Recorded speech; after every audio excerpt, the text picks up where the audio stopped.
थरे गोटे डॉक्टर पाखे जड़े साधु जाके ट्रीटमेंट होते मेडिकल को जाइछन साधु साधु को ज्वर हो जाइछि साधु जतबेले जाके मेडिकल रे पहुंचछंती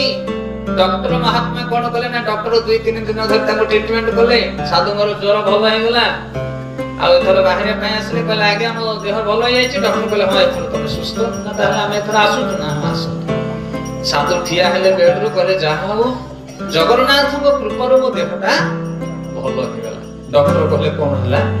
जगन्नाथ को कृपा रो तम देह भल हो गेला आ जगन्नाथ तो तम मठरे थिले एठी कोन नष्ट हरि गेलो साधु कहले किए भल कला मो देह भल करछि आइ 3 दिन तुमको ट्रीटमेंट करी मेडिसिन इंजेक्शन देके भल कली शेष रे बोझ जगन्नाथ भल कर देले तापर साधु कहले ता माने तमे मते भल कला ना तमर मेडिकल लोक माने मरि जाउछन ना नहीं ना हम मरछन केते लोक ना कोन पे लोक जो तमे मार दोछ ना मे मारू जार काल पुरला सिए मोला ना होए मरि गले काल पुरी गल आ जे पहुंची गला तक तमे मसे दो आ बढ़िया चलाकी लोक तो साधु कहले मारिबा वाला भी सिए बंजिया वाला भी सिए तमे खाली निमित्त मात्र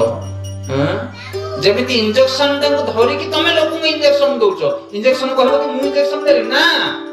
धरिया वाला जी सीए होची इंजेक्शन चलाय वाला सेते सीए होची डॉक्टर तमे होची इंजेक्शन अरे ओ सेते भगवान होची त्राण करता भगवान होची उद्धार करता ए कथा को माने जानती